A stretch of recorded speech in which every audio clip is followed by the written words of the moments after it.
The air inside the Boise courtroom on July 23, 2025 didn't feel like oxygen. It felt like pressurized static. It was a suffocating, recycled stillness that sits heavy in the lungs before a violent storm or a funeral. But the storm never broke. There was only the terrifying, hollow silence of a man who had decided to cease existing long before his heart would actually stop beating. Brian Kohberger sat at the defense table, a study in absolute, unnatural rigidity. He was a glitch in the room's humanity. He didn't fidget. He didn't shift his weight. He didn't blink at the frequency of a living thing. His stare was a flat, dead shark's gaze, tracking movement in deep water without a ripple of recognition. He was a statue carved from ice and indifference, wearing a suit that draped over him like a costume on a corpse. The camera zoomed in, hungry for a twitch, a grimace, a single flicker of remorse, anything to prove that there was a pulse behind those dead eyes. They found nothing. He was a black hole in the middle of the room, absorbing the grief of the families and giving back nothing but cold, empty space. Around him, the world was shattering into jagged pieces. Dylan Mortensen approached the podium. She was no longer just the 19-year-old girl who had survived a night of butchery. She was a vessel of raw, exposed nerve endings. Her hands gripped the wood of the stand, knuckles white, trembling with a vibration that seemed to come from the tectonic plates beneath the floorboards. She didn't just speak, she bled words into the microphone. She spoke of a darkness that stained her retina, the permanent inability to close her eyes without seeing a shadow standing at the foot of her bed. She described the humiliating regression of terror, a grown woman forced to crawl into her mother's bed because the concept of safety had been surgically removed from her brain. Kohberger didn't look at her. He didn't look away. He simply stared through her as if she were a smudge on a window pane, an error in his field of vision. Then came the rage. Steve Gonzalez, a father whose grief had calcified into a hard, sharp weapon, turned his body away from the judge to face the killer directly. The temperature in the room plummeted. He called the man a complete joke, spitting the words like venom. Olivia, Kaylee's sister, locked her gaze onto Kohberger's face, searching for a crack in the porcelain mask. She called him a sociopath. The word hung in the air, heavy and undeniable, a brand burned on his skin. When she finished, the courtroom didn't just murmur. It erupted, a wave of applause, a collective release of breath that had been held for nearly 3 years. And still, the man in the suit said nothing. He had been offered the floor, the chance to explain, to apologize, to lie, to beg. He declined. Silence was his last remaining weapon, his final act of domination. Judge Stephen Hippler was the one to break the spell. He didn't use legal jargon. He used a scalpel. He looked down from the bench, his voice echoing with the crushing weight of the state, and branded Kohberger a faceless coward. He described a man who slithered into a home under the cover of night to slaughter 4 innocent souls. The sentence fell like a guillotine blade. 4 consecutive life terms, no parole, plus 10 years, plus fines that didn't matter because Brian Kohberger was already a bankrupt soul. To the millions watching on screens at home, this looked like justice. It looked like the end, but they were wrong. They didn't understand that the death penalty, the very thing Kohberger had spent 2.5 years fighting to avoid, would have been a mercy. A needle is a quick exit, a quiet sleep. What Brian Kohberger received was far more brutal. As the gavel struck, the reality of his future began to take shape, invisible to the cameras, but palpable to anyone who knew the geography of hell in Idaho. He was leaving the sterile, well-lit safety of the Ada County Jail. He was headed 20 miles south of Boise to a flat, sun-scorched stretch of desert outside Kuna. There, rising from the dust like a scar on the earth, sits the Idaho Maximum Security Institution. It is a fortress of concrete and misery, ringed by a double perimeter fence that hums with lethal voltage and glistens with razor wire. The paperwork calls it a correctional facility. It isn't. It is a concrete intestine designed to digest human souls. It sits on the high desert floor like a wound that refuses to heal. It is a place designed to break things that are already broken. It is a place where the heat of the desert gets trapped in the concrete, creating a kiln that bakes the hope out of your marrow, where the air smells of stale sweat and industrial disinfectant, and where the silence is heavier than the noise. Kohberger wasn't just going to prison, he was going to J-Block, a prison within a prison, a concrete box where the sun is a rumor and human contact is a memory. The cameras cut away as he was let out in shackles, the applause fading behind him. He thought he had won by keeping his life. He had no idea he was about to step into a slow-motion nightmare where the walls breathe, the vents scream, and time stops moving forward. The trial was over. The punishment was just beginning. The transition was immediate and violent. The sterile, air-conditioned silence of the courtroom was replaced by the suffocating, stale heat of the maximum security facility. The air here didn't circulate. It hung heavy, thick with the smell of cleaning chemicals, fighting a losing battle against the scent of unwashed bodies, wet concrete, and hopelessness. Entering J-Block wasn't like walking into a cell. It was like being swallowed by a mechanical beast. This claustrophobic concrete intestine houses 30 of the most volatile men in the state. The steel door to Kohberger's single-person cell slammed shut. It wasn't just a sound. It was a physical blow, a heavy, final thunder that vibrated in his teeth. That was the last clean sound he would ever hear. The space was impossibly small, a tomb for the living.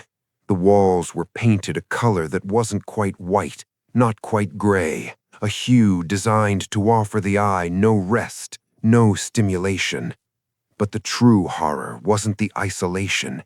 It was the realization that he was not alone. He was being watched. He was being waited for.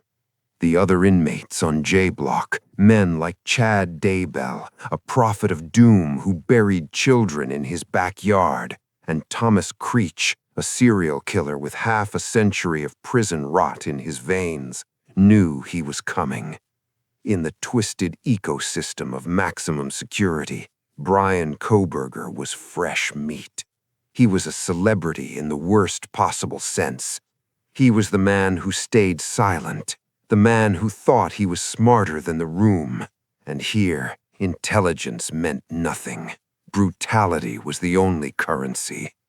The psychological warfare began not with a fist, but with a whisper that grew to a row. It started in the vents. The metal ductwork connecting the cells on J-Block acted like a tin can telephone line for the damned. At first, it might have been a low hum, a vibration in the grate above his head. Then the voices clarified. They were distinct, guttural, and relentless. The inmates weren't just shouting. They were climbing up into the grates, pressing their mouths against the cold steel and screaming directly into his existence. Imagine the sound. It wasn't human speech anymore. It was a weaponized frequency. It distorted as it traveled through the ducts, arriving in Koberger's cell as a metallic, echoing cacophony that bounced off the concrete floor and the steel toilet. They took turns, a shift change of abuse. As soon as one voice went hoarse, another one took its place. They taunted him about the knife. They described what they would do to him if the doors ever opened. They narrated his own nightmares back to him in graphic, terrifying detail. Day turned to night, but the darkness brought no relief. In fact, the silence of the desert outside only amplified the noise inside. Sleep became a mathematical impossibility. Every time his eyes grew heavy, a fresh wave of screaming would erupt from the vent, jolting his cortisol levels, keeping his heart hammering against his ribs like a trapped bird. He clawed at his ears until they bled, but the sound wasn't in the air. It was in the marrow of his bones. It was vibrating through the steel frame of his bunk, traveling up his spine, drilling directly into the base of his skull. He couldn't turn it off. He couldn't walk away. And then Brian Koberger made the mistake that defined his new reality. He tried to speak to the manager. Clinging to the shreds of his former life, the academic, the student of criminology who believed in systems and rules, he filed a complaint. He wrote it down. He handed it to a guard. He alleged sexual harassment. He alleged threats. He treated the interaction like a grievance filed in a university dorm, completely blind to the savage code of the place he now inhabited. In prison, a complaint is a confession of weakness. It is ratting. Word traveled faster than the guards did. The moment the other inmates knew he was complaining, the blood was in the water. The noise from the vents didn't stop. It intensified. The taunts became sharper, more personal. They mocked his fragility. They realized that the faceless coward the judge had described was exactly who sat in that cell, a man who could dish out ultimate violence but crumbled the moment the world pushed back. His unraveling happened in granular form. It wasn't just the screaming, it was the bananas. To the outsider, it looks ridiculous. A grown man filing official documents about the bruise pattern on a piece of fruit. But you have to understand the context of total deprivation.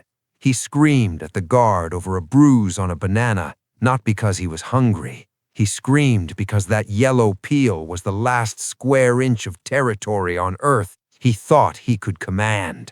It wasn't pettiness. It was the desperate, clawing madness of a god stripped of his power, trying to exert control over a smear of pulp while his empire burned down around him.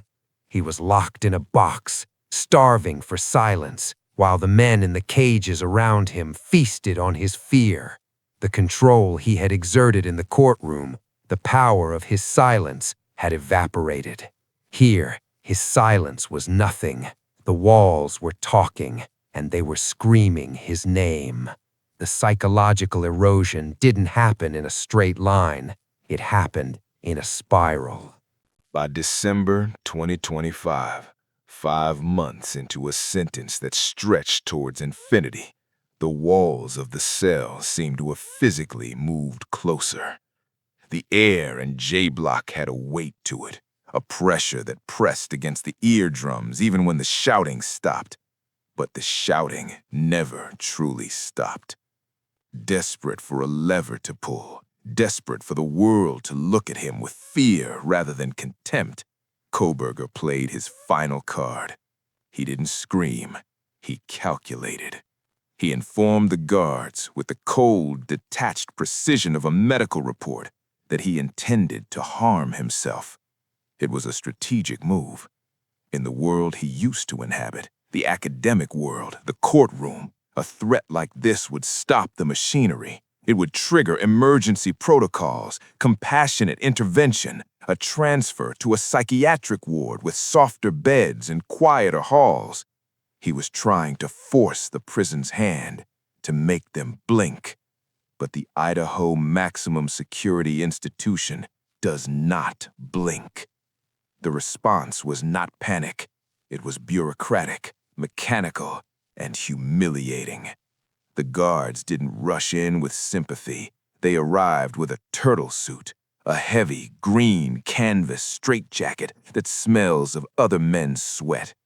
It is a garment designed to strip a man of his last shred of human dignity.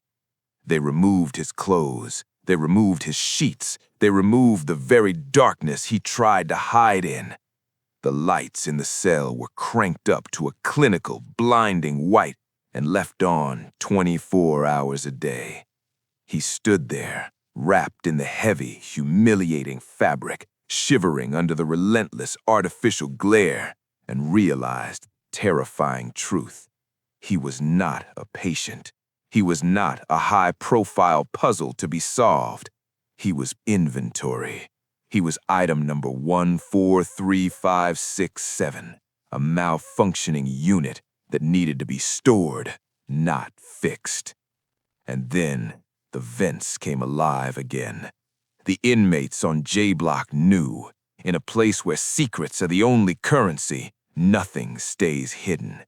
The news of his suicide threat traveled through the ductwork like a virus. The mockery that followed wasn't just cruel, it was surgical. Thomas Creech, the man who had survived a botched execution and had been killing since the 1970s, didn't offer pity. His voice, rasping through the metal grate, offered something far worse: encouragement. The chorus of killers in the neighboring cells began to chant. They didn't tell him to stop. They told him he didn't have the guts. They dissected his cowardice with the precision of a scalpel. They laughed at the turtle suit, turning his strategic play for power into a punchline that echoed off the concrete walls. This was the climax of his new existence. The moment the mastermind realized he was the smallest thing in the building. The banana complaints, the letters to the warden, the threats of self-harm, they were all met with the crushing indifference of the state. The guards continued their 12-hour shifts, passing his tray through the slot with blank faces. The food was tasteless. The showers were cold. The hour in the recreation yard was spent in a cage within a cage, staring at a patch of sky that looked like a ceiling. There is no twist ending where he escapes. There is no scene where he outsmarts the system. The twist is the sentence itself. In the courtroom, death row seemed like the ultimate punishment, but look at it now through the lens of J Block. Death row has an ending. A lethal injection is a 20-minute procedure. A firing squad is a millisecond of violence, followed by eternal peace. Death is a release. What Brian Kohberger received is the opposite of release. He received time. Don't do the math. Feel the weight of it. 18,250 sunrises he will never see. 438,000 hours of the same gray paint. Time isn't passing here. It's accumulating, like dust on a corpse that hasn't finished dying. And in every single one of those hours, he will be awake to the sounds of men who want to kill him. He will smell the same stale air. He will see the same gray paint. He will age. His body will fail. His mind will rot, but he will not leave. The families of Kaylee, Madison, Zana, and Ethan have to live with the void he created. That is their burden. But they also have the sun, the wind, the ability to walk out a door and keep walking. They have the future. Brian Koberger has only the past. He is trapped in a loop of his own making, a man who desperately wanted to be significant, now reduced to a ghost haunting a concrete box. As the camera pulls back from the razor wire fence, leaving the fortress of the Idaho desert behind, the sun sets, casting long, bruised shadows across the scrubland. The facility glows in the twilight, a hive of contained misery. Inside, the lights buzz, the vents rattle. The judge didn't kill him. He did something worse. He gave him time. 50 years of nothing but the sound of his own breathing.